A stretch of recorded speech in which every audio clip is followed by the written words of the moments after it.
Hey guys, I'm Greg. Welcome to Gregsbeerreviews today. Let's go see what's in the fridge today, guys.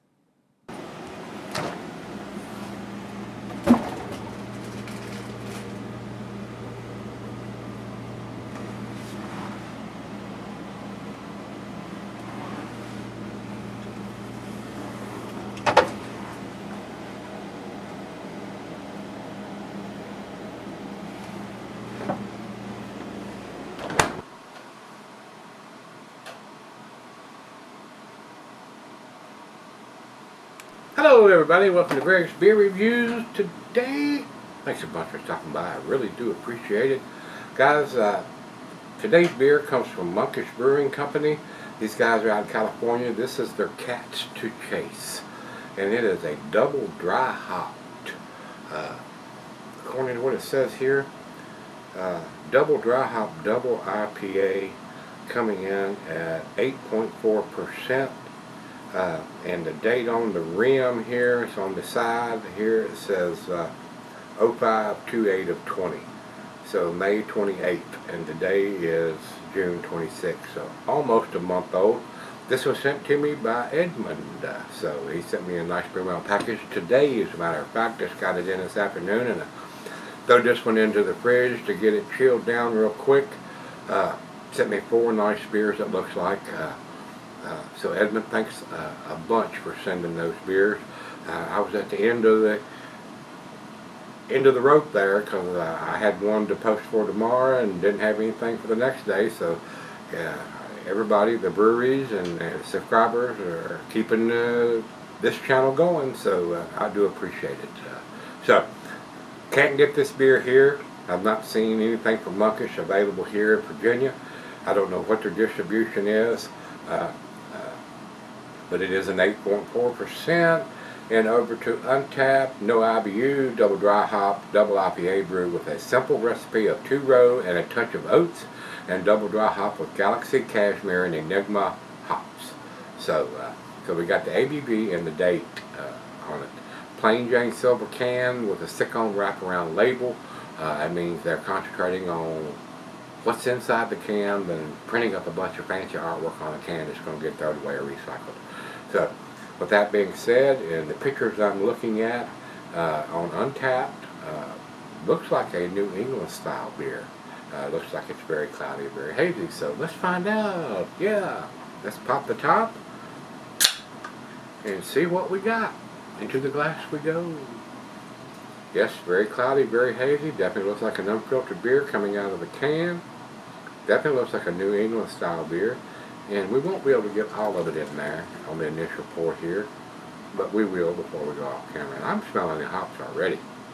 Wow. About a finger and a half of head on that pour, guys, and it looks like a glass of orange juice. Absolutely awesome looking beer. Over into the light, not any at all coming through it. It is a very cloudy, unfiltered, hazy, double dry hop, double IPA. New England. Now, Untapped has New England listed there. Let me jump back over real quick. Beer Advocate just says an American Imperial IPA, but Untapped says an Imperial / double New England. Good looking beer. It looks like a glass of orange juice other than the head there. What do you think? Good looking beer. To the nose we go. Oh yeah. The hop aroma is off the chain, guys. Definitely a New England style beer. Double dry hopped on top of that. Pine, grapefruit, pineapple, mango, peaches, big tropical fruit notes.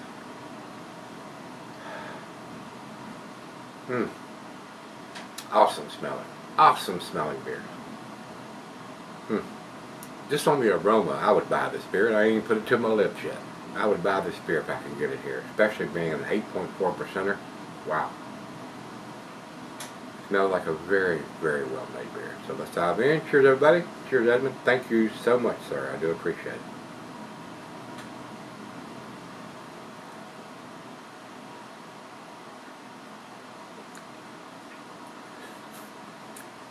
Delicious. Absolutely delicious. Some people may find it boozy. I do not. With the beers that I've reviewed over the 10 years, guys, if it's boozy, I'm going to tell you it's boozy. I'm not getting any booziness on it to me. Seems like a well-made beer. Getting the same thing on the taste that I was on the nose. Pineapple, grapefruit, pine. Hints of some mango, maybe some peaches in there. Very smooth, very easy drinking, especially with the oats they throw in there.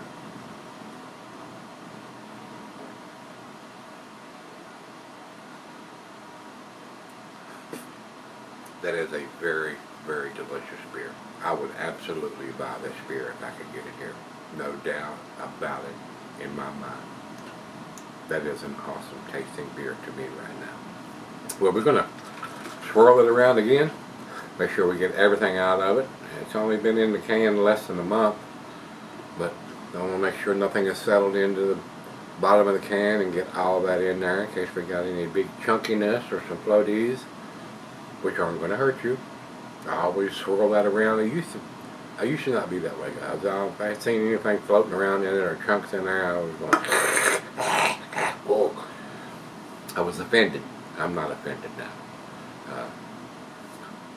Experience comes into play there. And when I say I used to, it was because I was ignorant about the style.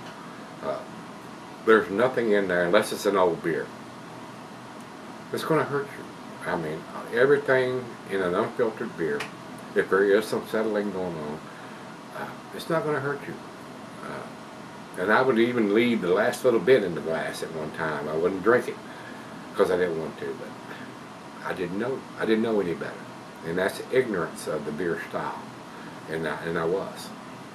And especially when I have people comment on beer reviews I did 10 years ago, 9, 8 years, 7 years ago, or you did this wrong, or you used the wrong glass, or you should have done this, or you should have done that.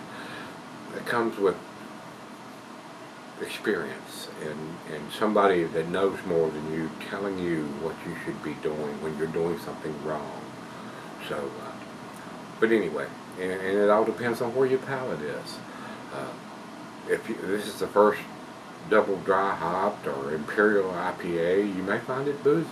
It all depends on what you're used to drinking, what you like to drink, and all that kind of stuff, guys. So, to me, when I get something like an 8.4% in this style, if it's done well, like this one has, I don't get a big booziness. I mean, there are beers that are really boozy. I had one a week or two ago that was super boozy. So it all depends on what they're producing and how well the head brewer is doing his job, and all that kind of stuff. So it all, like I said, it's all where your palate is and personal preference. Don't let this old man tell you what you should buy or what you should be drinking. Pick one up. Try it. If you like it, buy more. If you don't like it, you've only bought one. A lot of states don't let you do that, but Virginia does, and a lot of other states do too. So before you buy a 4-pack or a 6-pack or a case of something, pick one up and give it a try. And if you like it, then go back and buy more. So this is pretty damn tasty. I would buy it. I would spend my money on this, but I digress. So let me sip on it right out of the fridge, and we'll come back and do the final chug. Alright guys, I'm back. Been sipping on a while. Awesome lacing and stuff on the glass. It's a very impressive beer, guys. I would spend my money on this beer if I could get it here. Very impressive beer to me. New England style, double dry hop, double IPA, coming in at 8.4%. Canned on dates on the bottom of it, ABVs on the label. Awesome beer.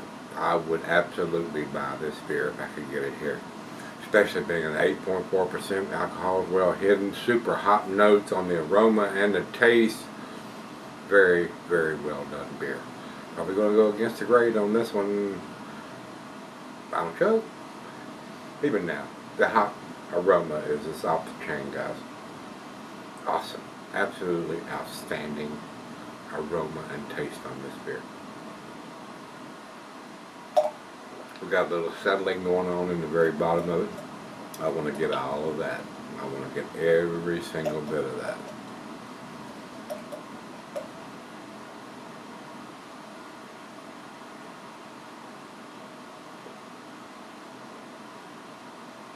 Oh yeah, got it all. Not super bitter either.